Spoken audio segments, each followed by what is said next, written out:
hey, it's Startup Jam, and we would have awesome soundtrack here, except that El Capitan broke our soundboard. You know what? Don't blame El Capitan for your shortcomings. You're right. It was my fault for upgrading in the first place. It's totally true. We'll try and get it back in post.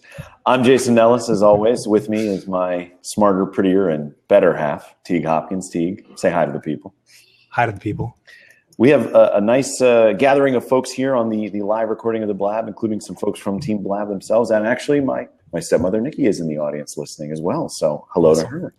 No guests this week. We are trying something new where we're going to try a little bit of a different format, talk about some of the things happening, take some questions from you guys, just generally poke fun at one another. And I'm going to start with Teague's ineptitude when it comes to sound management, which is his one job. I mean, his one of like 40 jobs. So, yeah, not great. Anyway, Teague, how are you, buddy? How are things? Doing pretty well. Pretty well. I mean, aside from like breaking everything with the upgrade to El Capitan, but you can't complain too much. It's my fault. It's my own fault. This is what I get for trusting you with all of these technical matters. Gosh, I should just take it into my own hands, and at least then you have somebody to blame too. Ah, well, damn shame. That'll go well. Yes, indeed. Fair enough. So we're doing a little bit of a different format today. We're gonna talk about a couple of articles. We'll drop the URLs into the chat for folks who are watching along, and we'll put the URLs on the show notes afterwards for folks who are listening. Should we dive right into it with our first one? Absolutely. Yeah, why not? Right. You want to do one of the WeWork articles to start? Yeah, let's start off with the valuation one here. Okay, sure. All right. I'll drop that article in here. So this is a BuzzFeed article. The title is "WeWork used these documents to convince investors it's worth billions." Right. The subject of this is WeWork's valuation at $10 billion. Right. That's billion with a B. Right. And that's 10 with a 10. Yes. Yeah. Exactly. Yeah. 10 with a 1 and a 0. Yeah. I saw somebody refer to it as a decacorn recently. I don't even know what that word means. It's like a unicorn. The unicorns are startups with $1 billion valuation. Decacorn is 10 times that, right. Which I think is just silly. Yeah, I'm going to rant for a second and just say that startup people and entrepreneurs come up with the worst fucking names. Just literally the worst. I mean, look, I'm okay calling it a unicorn. I get that. It's a nice common parlance that we can use to refer to these things. But like me, my people, and by that I mean the startup people, not, the other people. Not great with the name calling. Just saying. Yeah. Anyway, but no, to the point of this one. So for those of you that want to take a look at the article at your own leisure, basically the article lays out a really interesting story about how WeWork is convincing investors that the worth that they're saying that their worth is valid. It's really interesting. I mean, some of this is really technical, financial forecasting models, looking at some of the key assumptions that they're building out. There's questions about, cash flow and deal flow and how they're growing their member base in a couple of different platforms. What Teague and I were talking about before that's really interesting about this, and I think is worthy of sort of talking about for a minute. Saul here in the comments is saying that actually the valuation may be up to 17 billion. And that is 17 with a 1 and a 7. But actually that even speaks to the point of the article, which is that what they've done is taken an opportunity to present their story and found a really compelling way to do it, not just with data, but with the human side of the story, to talk about the value that WeWork brings to its members, the value that, being a business in WeWork can build for you, the resources, the opportunities, et cetera. Yeah. It's pretty cool. A lot of this is not necessarily unique to WeWork in terms of like the way that they are pitching themselves to investors, right? It's I think it's Guy Kawasaki talks about, pitching to investors as being important to catalyze fantasy, right? Mm-hmm. Don't tell somebody how much you're worth. Help them imagine how much you could be worth. Yeah. And I think that's, what's interesting is looking at the difference between something like WeWork, which is sort of managed to pitch itself as a tech company, even though it's basically a real estate play. And compare that to something like Regus, for example, which is a much more traditional sort of, I'm not even sure they would call themselves a co-working space. No. And in fact, the interesting thing about the difference between the WeWork and the Regus models, or I guess I should say WeWork and other co-working versus the Regus model, is that most co-working models are built on favorable terms in a long-term lease, not owning the property outright the way that Regus does. Mm-hmm. So it's an interesting play because Regus is valued at less, but they physically own the properties on which their spaces sit. Sure. So from a practical, 10 years ago standpoint, they would have the higher valuation because they have a physical asset that somebody could buy and sell and actually have, market value in.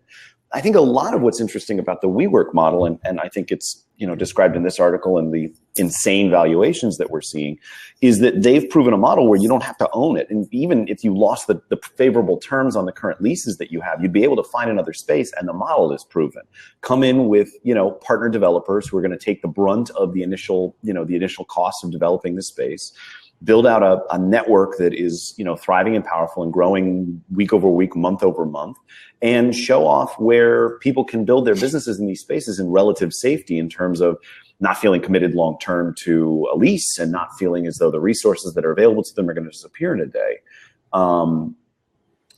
So as Saul points out in the chat, as the article mentions, part of what's driving this valuation is that because WeWork is a private company, they don't have to adhere to GAAP standards, right? That's generally accepted accounting principles. Yeah, I think so they can make them up as they go. Yeah, and so they've done some things that because they don't have to make their numbers meet these standards, they can sort of shade it in one way or another. So there's certain things that they are that they're deferring the costs to later in their projections, so it makes it look like they're profitable right away. Or there's things where they're getting a discount on CapEx. So the cost of building out the physical space, the owners of the space are paying a higher portion of that than most tenants would get them to pay. And by GAAP standards, that should be amortized over the cost of the lease or over the length of the lease. So if you get, $100,000 paid for over 10 years, right, that's, $10,000 a year, but they're front loading it. So it looks like they're way more profitable right up front. And the projections are going 5 years out. And then in that sixth year, it might not look so rosy. Okay.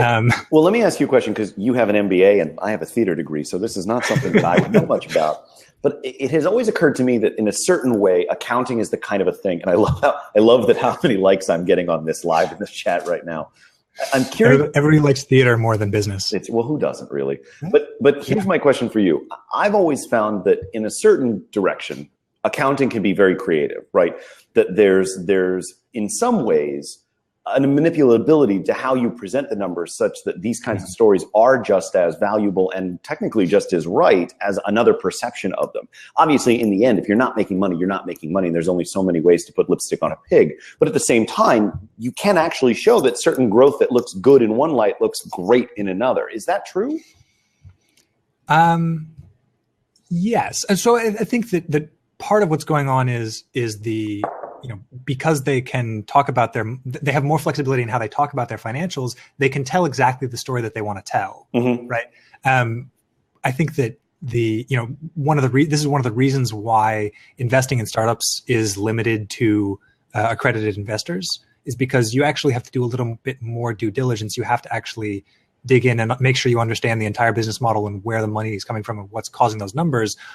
Whereas when you're a public company that's publicly traded and you have to file with the SEC, there are a few more protections for investors. And so it's open to, normal people can buy stock on the market. And that's one of the things that, because private companies and startups have more flexibility, they can try to tell the story in the way that they want to tell it. And they can make the numbers sort of go along with that with some restrictions. The thing that's interesting to some degree is that the numbers that they're sharing seem to be very advantageous, but once you start to dig into it, they may not be quite as advantageous as they initially appear. As Mike is saying in the chat, their math is super fuzzy, and I think that's a fair analysis of it. Well, with the, so one of the things that'll change that potentially is the advent of We Live, which is their play at just traditional residential spaces, right? Small, essentially modular, they can be pretty much anywhere. spaces that will be priced somewhere between $800 to $1,400 a month, with just huge, awesome, built-out amenities, giant kitchens, beautiful common spaces, decked out entertainment spaces, all that stuff.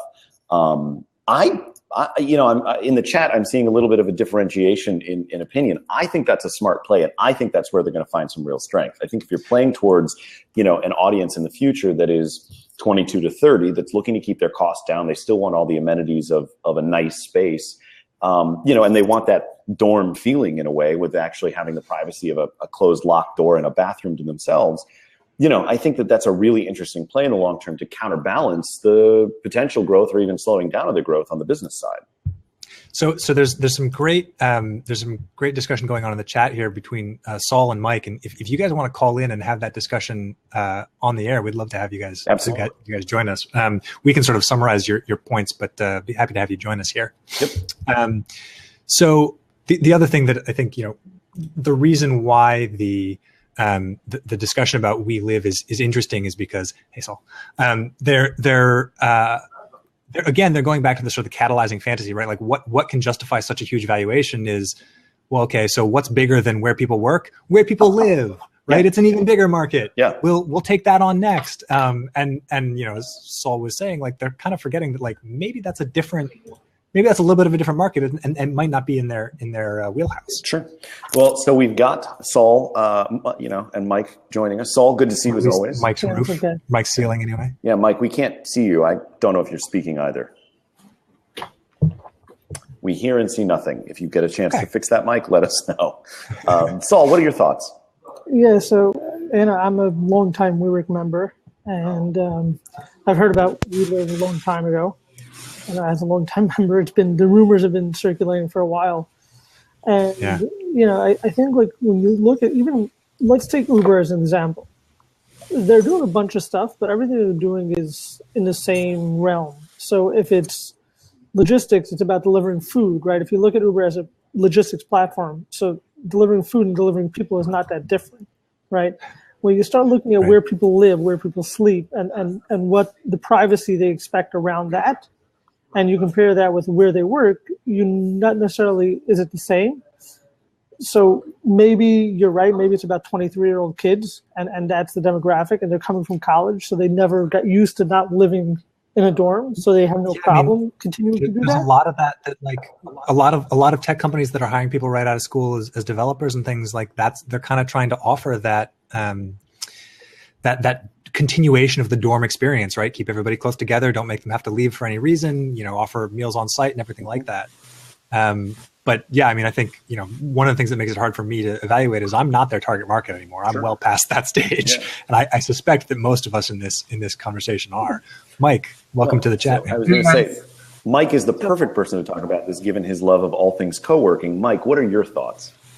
Well, I mean, I think we were having a little conversation about it's kind of the future of property management. If you take a look at the companies that have invested in WeWork in their most recent rounds of funding, they're primarily property owners or developers themselves. And so those investments are often tied to commitments to develop in properties. I mean, it's very public, the deal that Vornado's brokered here in DC with their different WeWork locations and how they're a partner in the new We Live concept. I think it's just the embracing of a digital nomad culture where people can bounce around from different cities month to month and still work, but they want some type of consistency. It's the evolution of the hotel, Interesting. I don't know, but it's tough to for me. I'm not saying there isn't a percentage of the workforce that does bounce around. It does want to have that digital nomad, whatever you want to call it, etc. But it's a percentage. Now, maybe that'll be a much bigger part of the workforce, which would then be why they're so disruptive and why they're doing so well. But or maybe a lot of that will disappear if there's a downturn in the economy and people have to get real jobs, quote unquote. And I don't mean that, as a condescending way. I mean, I don't have a real job. Just to right, yeah. We're talking about the difference between freelance type jobs and full-time salaried jobs. I think the interesting thing is, a downturn in the economy doesn't necessarily mean that more people will even be able to get salaried jobs. I think it's hard to argue with the fact that we're seeing a trend towards more and more people being freelance or part-time. Sure. And maybe this is an acknowledgement of that trend. Well, I think the fact. Oh, go ahead. No, you're just going to say that might be true, but then also part of that is companies have disposable cash when they're doing well. When that cash disappears, the first thing that goes are the part-timers, and you try to cut costs, right? So, the WeWork office, if it's expensive, because once you get to a certain size, it starts costing more money. So then, you say, okay, we have 8 people here, and it's costing us $4,000 a month. It's too much money. These are all things that don't bode well. But I don't know. Well, I don't know. I mean, so my company has grown from me to 10 people in the last 2 years. And we're very comfortable in a 12-person space here in Shaw. I think one of the interesting things about this economy, and particularly the co-working and sort of shared resource, shared office space, is the lack of needed commitment. I could not be locked into a lease right now. And I think that's one of the flexibilities that's particularly offering, small, quick growth companies very much in the same vein as mine. I mean, I think that there's a graduation point. I don't think that these are the kinds of offices that you sort of make your home for 7 or 8 years. I think it's a launch pad. Yeah, it's a launch pad, exactly. And it's a great opportunity for small business. Think about the people that you meet in these spaces. Yeah. I mean, I think true. How does it translate to We Live? I don't know. That's where the disconnect is for me. I think there's different psychology. It may be that We Live is in fact going after the okay, so you just graduated college and you think you want to work for this company in a particular city and you need a place to live, but you don't want to sign a year-long lease because you might only be there 3 months, right? It's a part-time gig. Maybe you decide you don't like it. Maybe they decide they don't need you. I don't know. But how does it translate to 10x growth, right? They did 76 million in the last there's the trick, year, right? How does it translate to 900 billion, right? How does it translate from 26,000 members to 260,000 members? There's some pretty wild projections, and turning all of this story into that is quite a stretch. Yeah, and WeWork is not alone in their crazy projections. I mean, one of the weird things about raising money is that your projection has to have a hockey stick curve in it, or people won't fund you. Right. But everybody knows that the numbers are made up, right? And that they're not actually realistic. Or at least everybody who's investing in early stage startups knows. It's like the Nielsen numbers. When you're talking about a $10 billion valuation, I find hold on 1 second, guys. Mike is I'm going to jump out with that. But anyway, I just wanted to say that, again, when you talk about crazy projections at a $10 billion valuation and a company that's 5 years old, you expect them to be more realistic or attainable. And maybe they are. I don't know. But could be. All right. See you, Saul. All right. Thanks, Saul. Mike, what were you trying to say? Yeah, I think it's important. A lot of people forget, that $10 billion valuation, that's not right now. I mean, that's a valuation on future earnings, if you think about it, right? So you have to think of WeWork as much larger than just a business that does space as a service. It's also a business that's acting as sales leads for benefits providers. They're doing a lot of marketing and engagement. I mean, WeWork's got probably 4 to 5, 6 different revenue models within it. And I think that's where, is $10 billion crazy? Sure. But most definitely it's within possibility. Could be.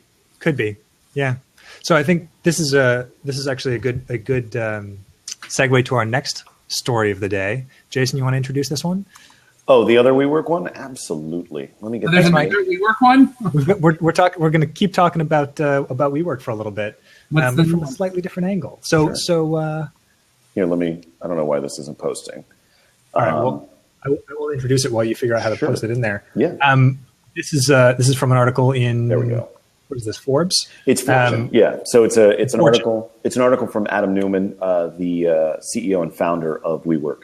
And it talks a little bit about the purpose and drive around why he built WeWork, and more importantly, about what gets him up in the morning. Teague, do you want to give us a quick summary? Sure. So the piece was asking folks on the 30 under 30 list or something like that 40 about under 40. Yeah. 40 under 40 list about the best advice they ever received, and Newman said the best advice he ever received was from his wife, who said who taught him that financial success can never be the goal, only a byproduct of living with purpose. Now, I'll be the first one to say this. That sounds like some mumbo jumbo bullshit, but the truth is, it's right. I at least I think so. I mean, I don't think that you can get involved in building a company, whether it's one person, 10 people, 100, 1,000, whatever, and not actually have some goal greater than just making money. Because if that's the case, there's a lot of great ways to make money that are totally soulless and have absolutely nothing to do with adding value, just adding zeros to your bank account.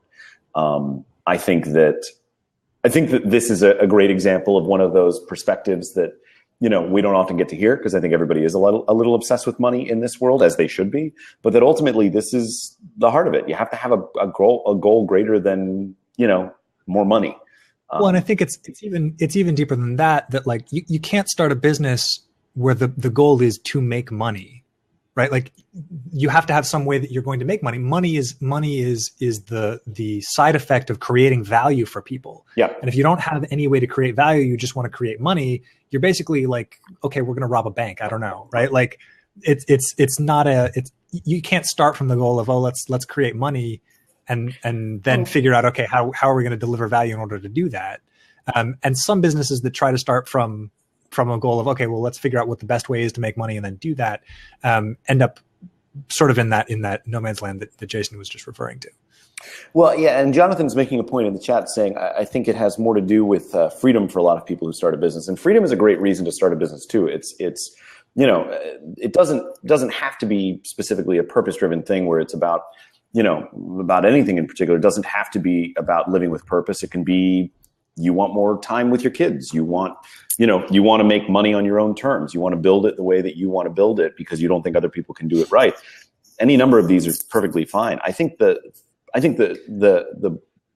ultimately you have to have a map, and there has to be an X, and you have to always be aiming for that. And that X just can't be a bigger bank account, because there's no end to that. You either don't create value and you just end up creating something that damages people more than it helps, or you never get traction because you've never learned how to build something that people actually find valuable, because you don't build anything that you think is valuable. Well, and let me sort of go out and play devil's advocate here a little bit. Isn't freedom just another side effect of building a business where you're trying to do something that creates value for people? Sure, I guess. I mean, but I also would say that it can be a primary motivator as well. You know, I mean, I think that freedom as a construct, you know, as a thing that we look for in our careers, is a byproduct of our desire not to get locked into something such that we can never get out, right? When you work for somebody else with their rules and their needs in front of your own, your ability to exert control over your own day-to-day activities is pretty limited. You know, I mean, sure. And I'm not, you know, I'm not downplaying the value of that as a necessary piece of, you know, I think it plays into the way that you choose to build your business.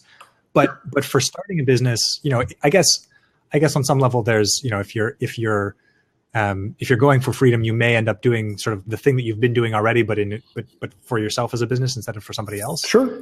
But as a starting point, that there's still that, okay, what are we actually going to do that's going to allow us to make some money and have some freedom and work in this way? What's the purpose of the business itself?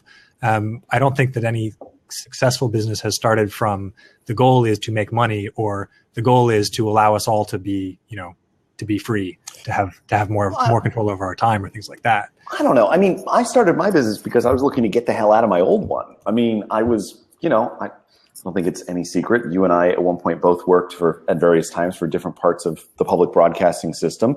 I happened to work for a department that I did not find gelled well with my life, and ultimately was so unbelievably unhappy with it, I just left just because I needed to get out. And taking on clients and building what has now become my business after 2 years was very much an accident. So I would actually postulate you don't need a purpose in the beginning. You just need to not be so focused on making money that that's your only goal. It can be accidental and organic too. And then you can define your own version of freedom. I could have stayed at one person and had the ability to go travel to Hawaii and, you know, and freelance there if I'd wanted to, or I can build the kind of freedom that other people look for where they're at their office from 7 to 9 every day, but on the weekends they have tons of freedom and can spend the money that they want to do the things that they want. I mean, I think to Jonathan's point again in the chat, in some ways, freedom is very personal and it depends on you. So. Well, I think both Jonathan and Jason are making a point in the chat that in some ways, when you run your own business, you are less free. Yeah. Right. You are sort of tied into running your business. You can't necessarily just take a vacation because you stop earning money when you do in many cases. Yeah. And you don't have just one boss you have to keep happy. You have a whole lot of bosses. If you're consulting, you have all of your clients. If you're doing a product company, you have all of your customers. And so in a lot of ways, it's a different kind of freedom. I agree. Right? You have to make sure you pick the right one. Yeah. But I think it all boils down to do what you want and be honest about it. And then money will hopefully, if you're smart and capable and you keep an eye on these things, money will come as you grow. So, it's okay to want to make money. Just don't make it the only thing. Yeah. Speaking of, not that either of us are making money. We have all the time in the world to make a blab, right? Come on. Yeah, exactly. That's we're spending our time on this. So lonely. Sorry. You okay over there? I'm a little upset, but that has nothing to do with you. I'm recovering from a weekend of imbibing. Anyway. Jason's a little hungover today, everybody. It's only because I was drinking a lot of Johnny Walker Blue and it was really delicious and I really liked it. Oh, poor baby. Yeah, that doesn't really help my case much, does it? Somewhere I can feel Sarah in the audience. I can feel her rolling her eyes into the back of her head the way that Kiki would if she were here. It's perfect. It's great. So moving from high-end alcohol to children's toys, which is an obvious transition. I don't know how I didn't think of it. Yeah, that one's a little bit of a stretch as a segue goes. So we're talking a little bit about Barbie. I'm going to post this in the chat here. This is the story about Barbie's new ad, and the headline is after 59 years, Mattel gets it right. So there's a new ad campaign from Barbie where they are focused on instead of focusing on the toys, they're focusing on the people who are playing with them, and it's an ad in which you see a bunch of little girls basically role playing as if they were adults in various careers, and then it cuts to Barbies. They're having these conversations and playing with the dolls, and it's to sort of to give people to give children a way to play with their imagination and try out pretending like, oh, I'm a business person who's waiting at the airport, or I'm a professor in a classroom, and it's an adorable ad, and it's very lovely. I'm not going to play it here because we don't have audio to pipe in, but what I think is interesting is there's a piece of the article where they talked about the management changes that sort of led to this eventual sort of revival of the Barbie brand. So the CEO, Brian Stockton of Barbie, resigned earlier this year. Mattel brought back the chief brands officer, and earlier this year, a branding expert who was responsible for a mini Barbie comeback in the 90s. Mm-hmm. What I think is interesting about this is this is a common sort of a common refrain for companies that are in the process of reinventing themselves is there'll be a big management shakeup, right? And there's this management shakeup is then pointed to as the either success or failure of the change. Does a new strategy always have to have a new management shakeup? Why don't more companies, keep the same management who has all that experience and has the connections and knows who they're working with, and just change the strategy instead of changing the entire leadership team? What are your thoughts? I would say this. I came across a cartoon the other day that I think is very applicable here. And the left half of the panel it says, old established company. And it's a guy at a PowerPoint saying, we can't try anything new. That's too risky. Whereas on the other half, it's somebody, CEO of a startup. And it's the same image with the bubble instead saying, we can't try anything old. That's too risky. Is it Tom Fishburne? It may have been. I honestly don't remember. But if I can find it, I'll make sure to post it in the show notes. Yeah. And I think it illustrates a really fascinating point, which is, a lot of companies become entrenched in their own ways and their own ideas, and their management ultimately is less capable of understanding how to shift and how to make changes and how to shake the boat a little bit. And they're risk averse because, you've been there long enough. Your pension depends on your ability to keep, delivering on the same stuff. I would say this. I would say that what they did probably was the right move for them. I know that Mattel has a long track record of doing really great stuff with a lot of toys and really crappy stuff with Barbie. So the fact of the matter is they probably needed to bring in new people because they probably exhausted all the ideas that they had with the current staff. I mean, would you agree?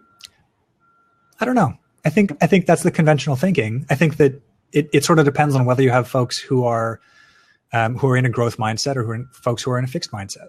Right. Sure. This is a reference to Carol Dweck's book. The idea that, people basically can people learn and change and improve their skills. And it's in a lot of companies, the executives are, they sort of stake their reputation at the company and their success on whether or not their first strategy they chose works or fails. Right. And what's interesting is, in a lot of, if you look at, say, the lean startup model. There we go. We went a whole half hour without mentioning lean startup. We were doing you look so at the lean well startup too. model, right? Like the approach to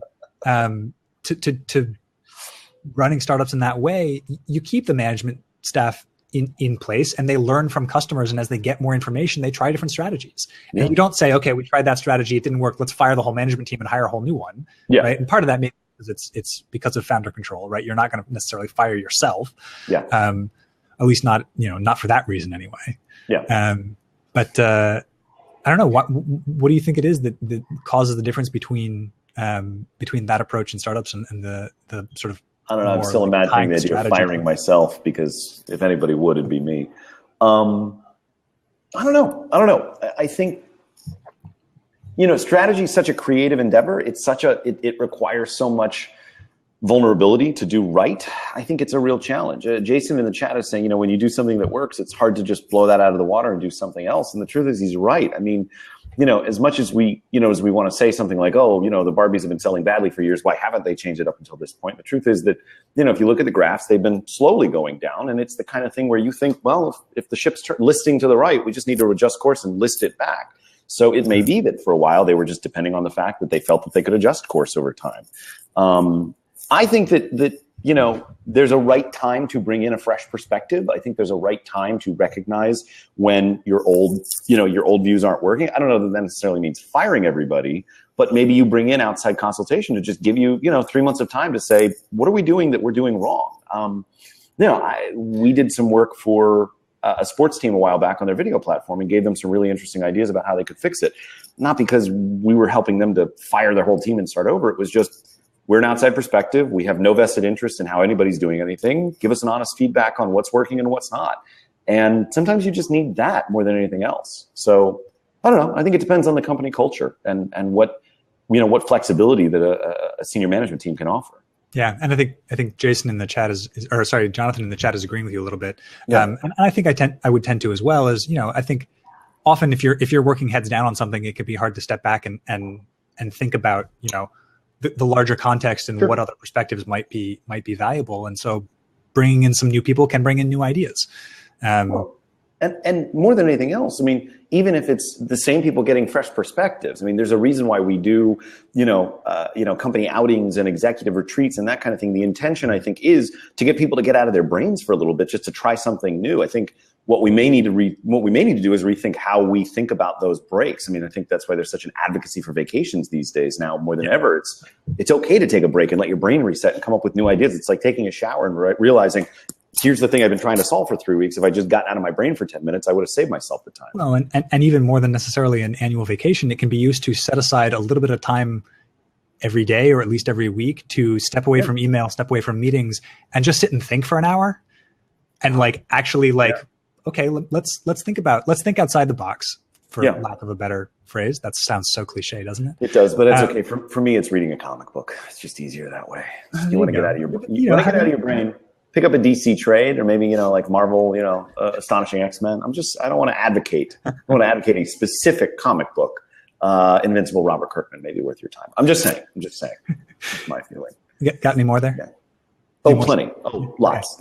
But that's another dime. But when we do the Dark Horse interview, then we'll do that. Then I'll tease him with my knowledge of virtually every other comic book lineup. And there you go. Yeah. Yeah. Yeah, I think there's value in getting another perspective. There's value in being able to step back and see the forest for the trees. Yeah. And one of the things about sort of our modern work environment is that when work is measured as like, okay, are you at your keyboard typing? Are you, Right. Are you in a meeting? Do you have meetings all day? You must be really busy and really valuable and really productive. Right. But in fact, like, ask any developer and they'll tell you it's that 4-hour uninterrupted block of time when they really get productive. And the majority of that time may not even be spent writing physically typing code into the computer, but like thinking about the structure and the system and trying to grok it. Well, what's the line? Oh gosh, who was it? I think it was Abraham Lincoln that said, if you give me 6 hours to chop down a tree, I'll spend the first 4 hours sharpening the axe. Like, I mean, there's value in that. I mean, it's preparation and ultimately, not just hacking at something, thinking that that's the way to solve the problem, may be the way to go. Anyway, we're getting some good comments in the chat here. I want to make sure that we throw those out as well. Jason was saying that, he thinks that a lot of companies do something new will cannibalize their existing successful products. His example being Apple killed the iPod Touch with the iPhone. Of course, there's also Xerox that invented the PC and didn't use it because it didn't help them sell copiers. And I think that's a solid example. Yeah. I mean, some people just can't see the forest for the trees ever. Yeah, well, and that's a little bit, that's the innovator's dilemma, right? Oh, sure. Is the whole idea of if you create something new, you might cannibalize your old products, and so lots of large companies don't want to cannibalize their old products. The problem is if you don't cannibalize your large products, someone else will, and then you're in real trouble. We had that problem at Hulu. There were gentlemen who were making their livings on selling DVDs, and they did not like the idea of somebody coming in and taking that away from them. Yeah. So they did everything they could to prevent us from getting access to certain shows. And for the first 3 years of my professional career, most of my time was spent explaining why why Quantum Leap and MASH were never going to be available online.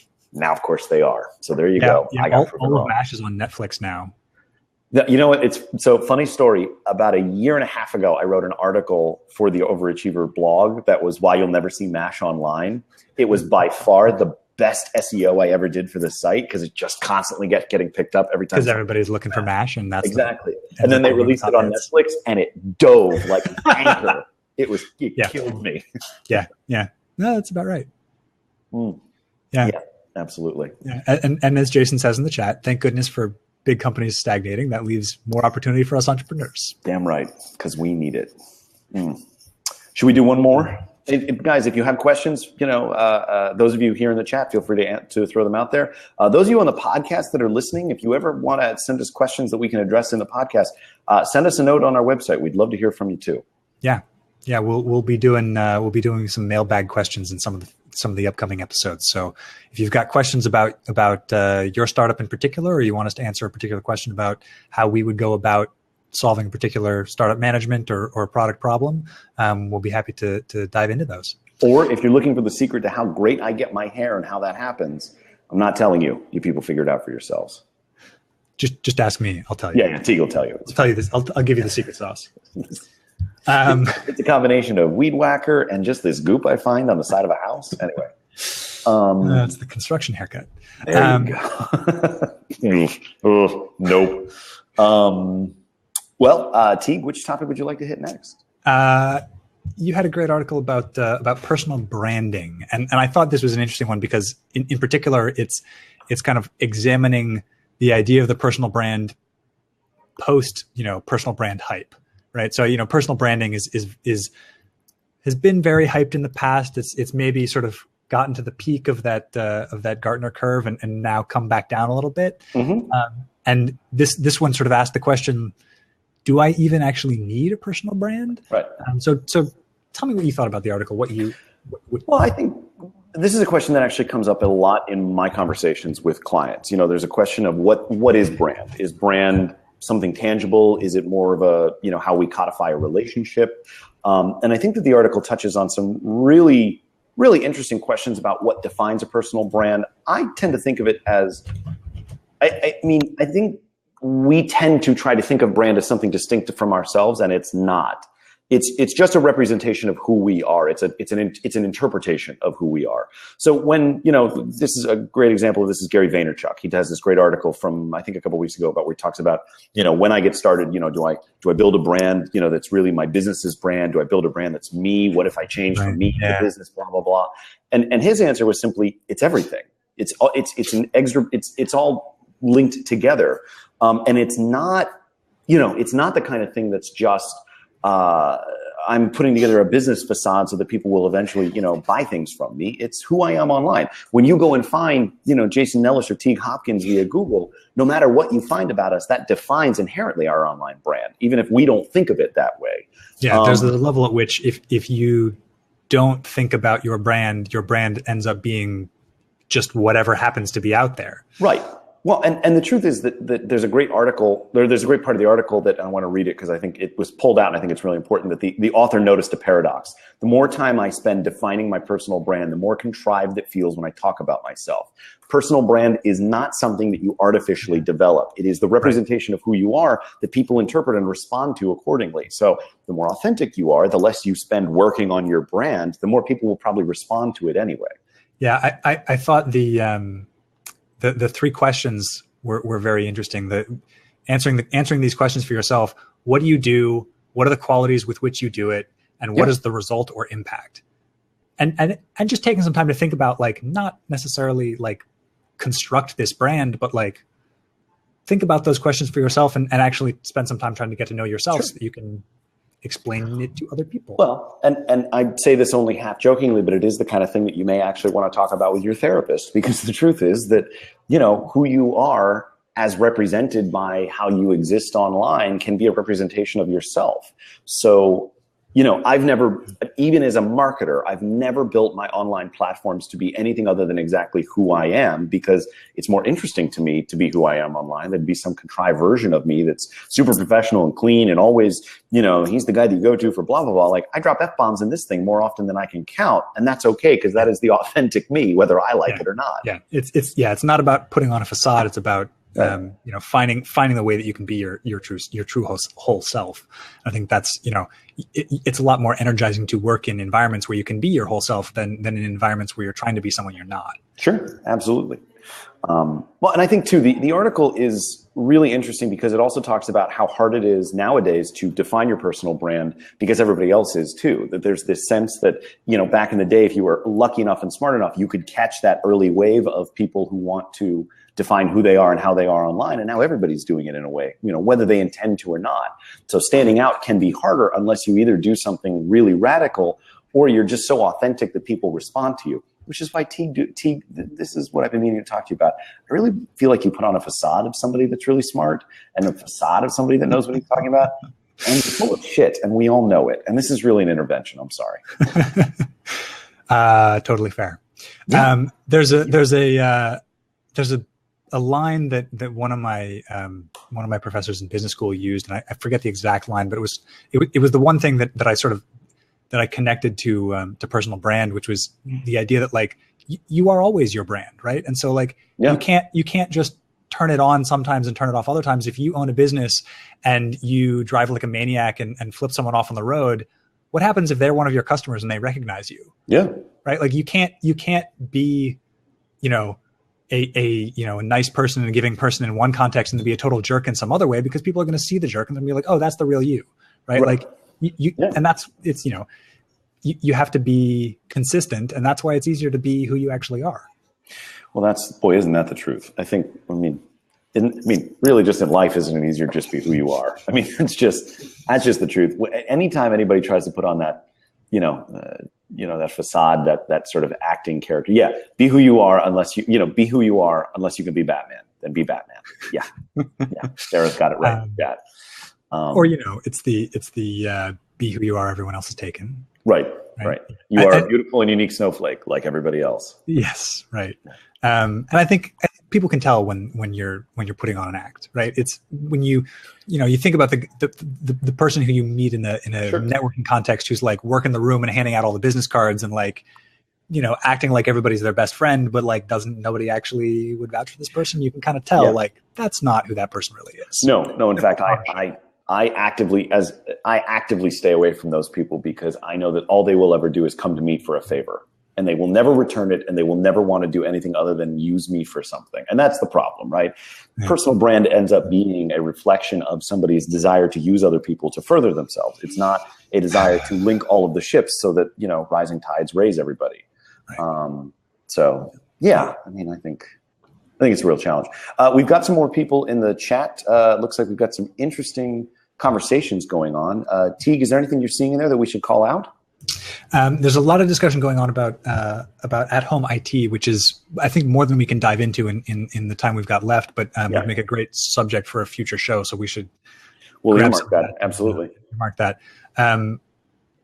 I wanted to come back to one thing about the article on personal brand that I did not like. Okay. Which is, there's a line in there that the personal brand consultant was telling the author that you should want to appeal to everyone, and that your brand should be not just focused on the people who you think you want to be hanging out with, but like with everybody. And I saw that, and I in my notes I wrote down a quote: "I should want to appeal to everyone." Wrong, in all caps, right? Like, you can't, you shouldn't try, you can't, and you shouldn't try to be the perfect solution for everybody, both in terms of like a business brand and in terms of a personal brand. In terms of personal brand, like, not everybody's going to like you, and if you try to make everybody like you, you're going to be wasting your time on people who just don't like you for some illogical reason, instead of spending your time helping the people who actually do. And in terms of the business, to be successful in a business, you have to be somewhat polarizing, right? Like, people have to see you and say, like, either, yeah, that's exactly what I'm looking for, and I can tell because it only speaks to me. It's not trying to appeal to everybody. Or, yeah, that's not me, and then you've successfully gotten people to opt out if they're not a good fit for your business anyway. Well, when the Shakespeare, my favorite philosopher, once wrote, I am not for all seasons. I mean, I think back to theater again. It's always back to lean and theater and my hair. Get used to it, my friend. But the truth is, it does apply in pretty much every direction. We're not built to actually be as bland and palatable and interesting to everybody all at the same time. That's physically impossible. Name one figure, no matter how loved and adored, that didn't generate some backlash because they took an opinion on something. I mean, I'm racking my brain. There is nobody I can think of who has been wildly popular and didn't piss somebody off. So keeping it in the theater realm for a minute, if anybody's seen Hamilton, or I guess listened to the soundtrack, you've got the two main characters, Alexander Hamilton, who's very vocal about his opinions, and you've got Aaron Burr, who likes to play it close to the chest and not tell anybody what he stands for. And it's a recurring theme throughout the musical, that Burr's problem is that he doesn't stand for anything. And it comes down to, people don't know what he actually believes and what he cares about. And that comes back to bite him, not exactly a spoiler. Bite Hamilton too. Yeah. Well, yeah. Also not a spoiler, right? I guess this is, it's been long enough. Yeah, and just so we're clear, at the end of King Kong, the monkey dies. Anyway. Okay. Yeah. You had time. I'm just saying. No, I think that we spend so much time thinking that developing a personal brand is the same thing as bringing value, right? To bring it back to our conversation before, it's really all about the fact that we should be generating value. We should be generating something of real meaning, and that whatever our brand is that represents that should be an honest representation and not a fake, clean, overly shined version of it, because that's inauthentic. That's boring. And who the hell would want to talk to somebody who's so focused on making sure that their brand is perfect and pristine that they're never going to say anything interesting? I'd rather be known as the guy who talks too much, who's too loud, who's too much of a pain in the ass, because at least I am that, versus somebody who never says the wrong thing, who never says anything upsetting, and is always there with exactly the right thing to say so that you think highly of him every time you talk to him. That's boring. That sucks. So I think that's me. No, that is definitively not you. Okay. All right. You have said plenty of things that have made me go, shut up, T. All right. Good. Then I'm doing my job. Yeah, damn right. No, there's a great, I've told this story a couple of times, and I'll do it one more time and be done. Teague, many moons ago, was a coach when I was doing the Lean Startup Machine, and I was showing him an idea about how we thought we were taking something and pivoting, really actually using the data that we generated to change to something else. And he looks and he goes, "You're not pivoting, you're just changing your mind." And then he just walks away. And I wanted to throttle you. I wanted to destroy you. Anyway. Sorry about that. I don't remember the walking away part. You did. You were just like, yeah, that's just changing your mind. Okay. All right. You're like, yeah, you got it. Okay. And then you went to the next group, and I'm sitting there grabbing the table thinking, I'm going to cut him. Good. Well, okay. At least it stuck with you. Yes. Now, this is an interesting thing. So Dave in the chat is asking the question, isn't the quote, be authentic tip getting beat to death a little, or is it just me? You're right, and not quite. You're right, because a lot of people say it. I think yeah, it's beat to death, but maybe for good reason, right? Well, because being authentic is actually like it's easier to say it than to do it, and so like it needs to be said time and again because we're bad at it, right? Like, and I think. Well, go ahead. I think that there are people who use it. We're not good at this. We got to learn to converse better. I just think that there are people who use it because it sounds really good and buzzy. Right? There are people who say, be authentic, like it's a sales tactic or a marketing technique, not actually value. I mean, actors are told all the time, be authentic, even though they're playing a part. And the reason for that is not because actors have to somehow magically turn into the things that they're portraying. It's because there has to be a level of honesty from where you're coming from, or there's no way you can represent something that's essentially a falsehood, right? Essentially something that you're making up on the spot. I think in business or even in personal branding, as we're calling it, it's the same way. You have to be who you are. You have to be whatever authentic means to you.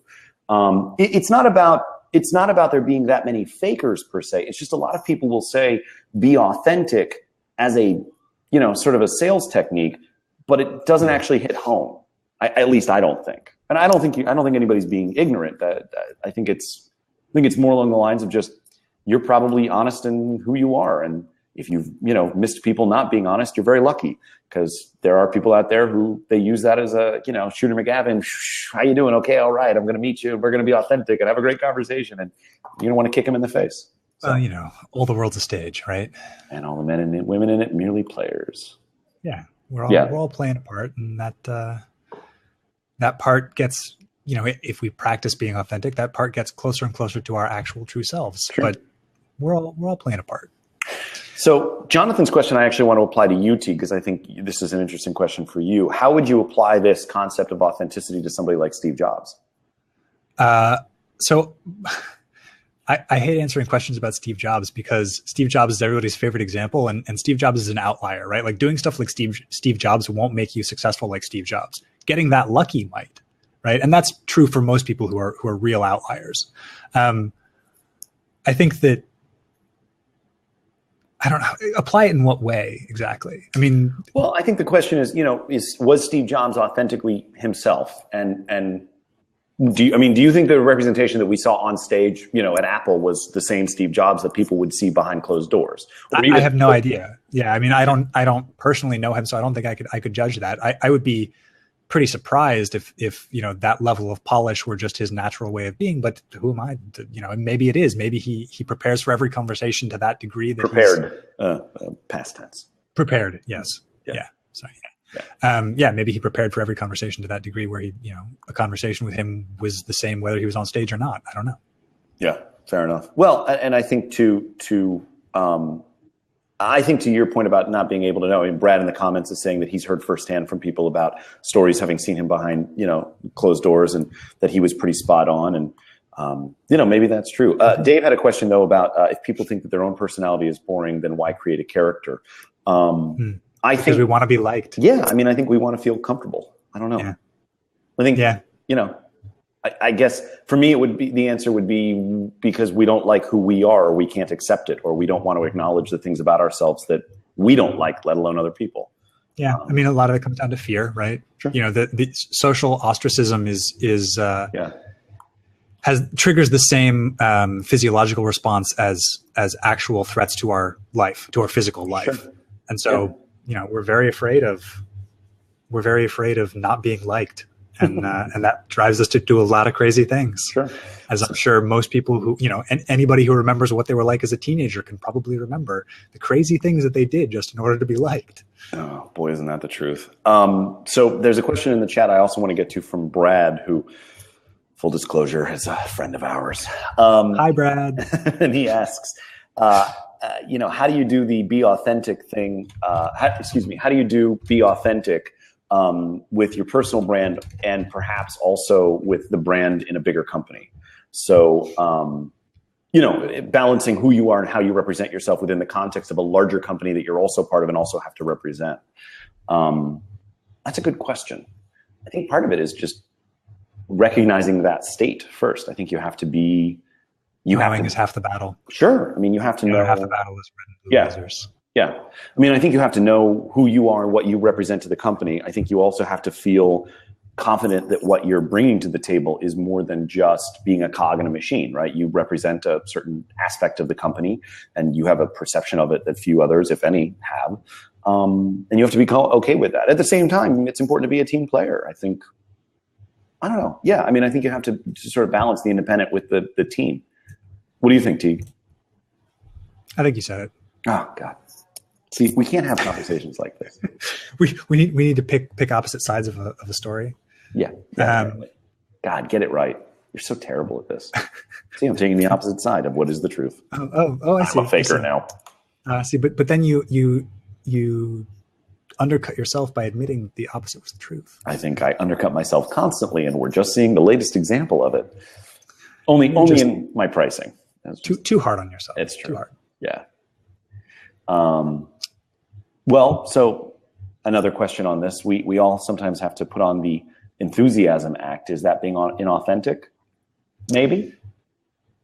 So that's an interesting one, because like on some level, yeah, probably there's a level at which, like, if you are faking a high level of enthusiasm, that's not particularly authentic. But there's also a point at which, like, if you pretend that you are happy about something or enthusiastic about something, sometimes you actually become that way. Mm-hmm. And that's, sometimes if you say, you know what, this isn't so bad, this is actually, I could get behind this, then you start to actually build some of that enthusiasm, and it plays into, sort of a virtuous cycle. Sure. Well, there's the science behind the fact that if you're feeling bad about yourself and you physically force yourself into a smile, that the longer that you smile, the more likely it is that you'll actually feel better. There is something to be said about physical action. Oh God, please don't. For those of you that are listening via podcast, I just saw the Joker in the screen next to me. But no, that there's something to be said for the fact that being enthusiastic when you don't feel enthusiastic in a moment may not feel authentic, but it can drive you towards that if you are honest in your desire to get there. I mean, we're getting into a whole level of psychology and personal, sort of expression that I don't know that we're equipped to handle. And remember, you're getting exactly what you pay for here on Startup Jab. But yeah, I mean, I think that authenticity is at times it's an individual definition. You just have to be comfortable saying to yourself, I don't feel good, but I know I need to be enthusiastic, and I'm going to find a way to be enthusiastic come hell or high water. Yeah. Yeah. And maybe we should dive into that. Maybe we'll do an entire show about authenticity and other similar psychology things, because Sure. That's a very near and dear to my heart. I will get super nerdy, and I'll invite some of my former theater friends in, and we'll get into the acting authenticity. I've got some great stories about Meisner technique that will put you all to sleep, I promise. That sounds fantastic. We should do an entire show about the business of theater. Oh God. It's going to be a lot of people feeling very unfair in most of their careers. I feel like that's how that's going to end. So we're getting close to the end here. There's one story that I wanted to throw in there because it's timely. Mm-hmm. We held off on talking about Xbox until the end so that we wouldn't spend the entire time talking about Xbox. But there's a couple of big things getting released tomorrow. I believe it's tomorrow. The first one is the Xbox Elite controller, which is an interesting animal, right? So for those of you who don't know, the Xbox Elite controller is.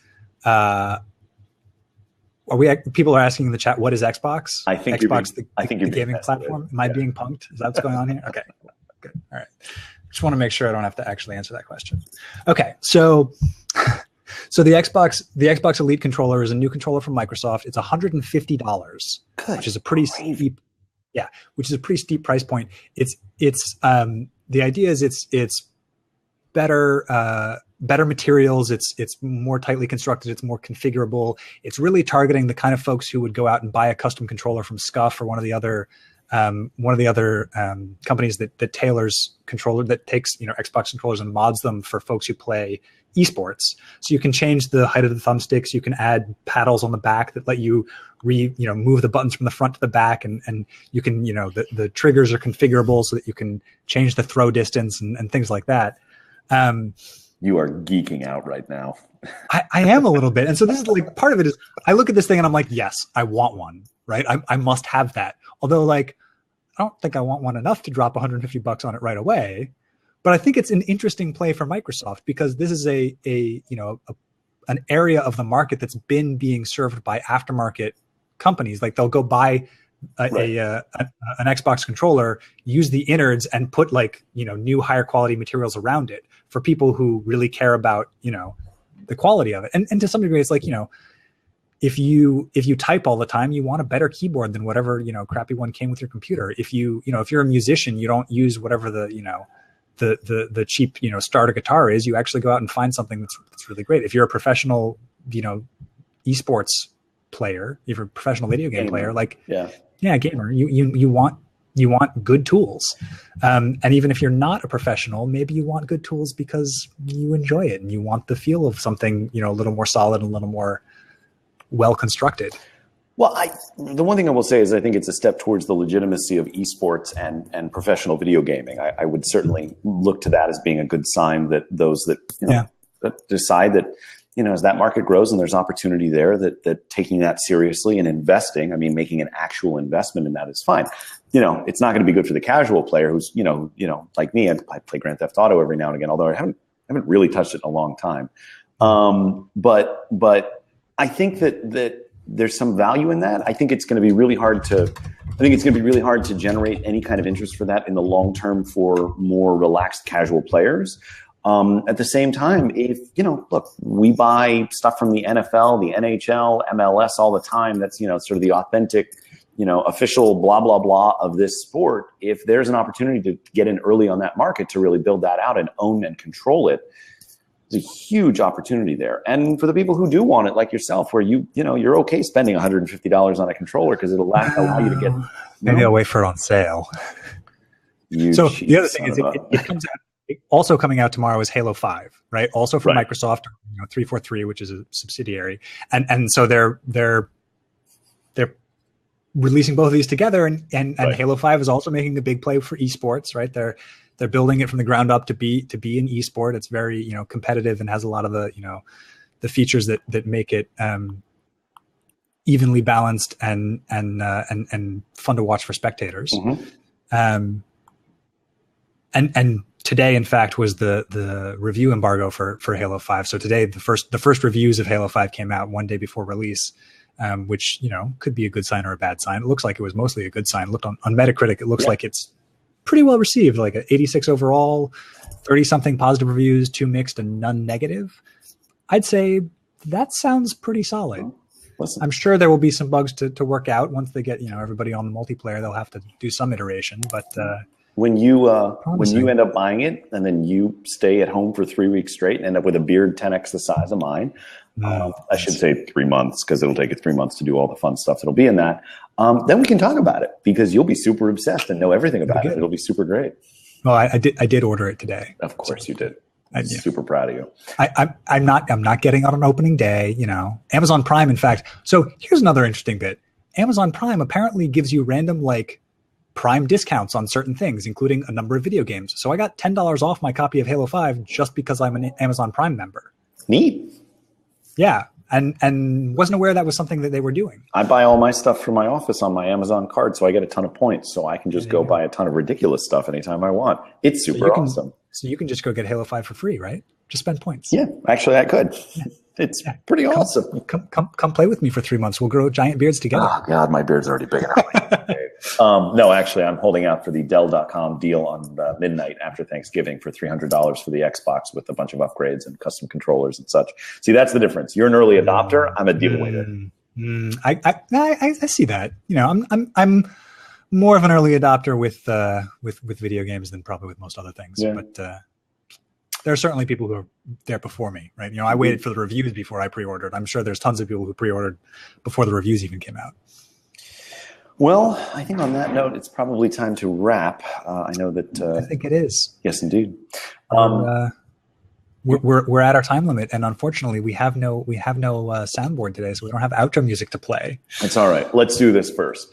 Want to thank you guys for joining. We appreciate everybody's time. If you'd like to hear more from us, you can sign up for our podcast at startupjab.com, along with our mailing list. You can also find it in iTunes. Indeed. We're actually in the iTunes library now. And for Android, so we're there for everybody.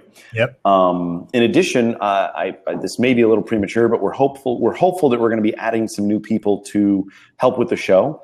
And we hope to see their faces here soon. But if you guys are interested about giving us feedback as we're starting to build and develop the show, we'd love hearing from you. Teague, how can people find you on the internet? You can find me, other than simply at startupjeb.com, you can find me at teaguehopkins.com or at teaguehopkins on Twitter. Cool. And you can find me at Jason Ellis on Twitter, or you can email me at jason@overachievermedia.com. In the future, we'll be talking about lots of other really cool subjects, so make sure you sign up for our mailing list. And normally at this point, we'd be playing our outro music, but I think I'm just going to let Teague hum it, because I think that's the best way to exit. Yeah, that's not going to go well. Damn it. All right. Well, I think we're just going to cut it off here. Okay. Take All care. right.